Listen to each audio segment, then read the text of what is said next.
ទេសភាពចង្ការសូឡានៅពេលដែលព្រះអាទិត្យរៀបអស់ស្លឹមគុតមើលទៅពន្លឺព្រះអាទិត្យគឺសតុននៅពេលព្រះអាទិត្យលិចចិត្តលិចគឺធ្វើឲ្យពន្លឺព្រះអាទិត្យមើលទៅសតុនយើងអាចមើលឃើញពន្លឺព្រះអាទិត្យដោយភ្នែកទទេហើយពណ៌របស់ពន្លឺព្រះអាទិត្យនៅពេលរៀបអស់ស្លឹមគុតគឺមានពណ៌ក្រហមច្រាលធ្វើឲ្យ color របស់ដែលចាំងមកលើពន្លឺព្រះអាទិត្យនឹងធ្វើឲ្យមានពណ៌មួយគឺពណ៌ស្រស់ស្អាតហើយនេះគឺជាចម្ការសូឡារបស់ក្រុមហ៊ុន Total Energy បាត់ដំបងសូឡានៅស្រុកថ្មគោលខេត្តបាត់ដំបង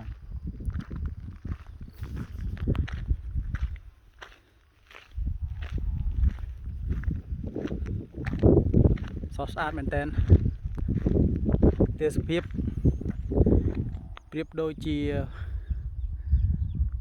ធ្វើឲ្យយើងមានអារម្មណ៍មួយស្រស់ស្រាយថ្ងៃនេះគឺដើរហាត់ប្រាណជុំវិញចង្ការសូឡាហើយស្រស់ស្អាតមែនតើហើយវាលស្មៅយើងត្រូវបានកាត់ជាប្រចាំដើម្បីកុំឲ្យស្មៅនឹងបោះបានខ្ពស់ហើយផ្ទាំងសូឡាក្នុងរដូវវស្សាគឺត្រូវបានលាងដោយភ្លៀងទឹកភ្លៀងចេញធ្វើឲ្យផ្ទាំងសូឡាមើលទៅស្អាតជាងមុនស្អាតច្រើននៅក្នុងកំឡុងពេលខែភ្លៀងល្អជាងនៅពេលខែប្រាំងគឺដីហុយខ្លាំងអញ្ចឹងយើងត្រូវតែ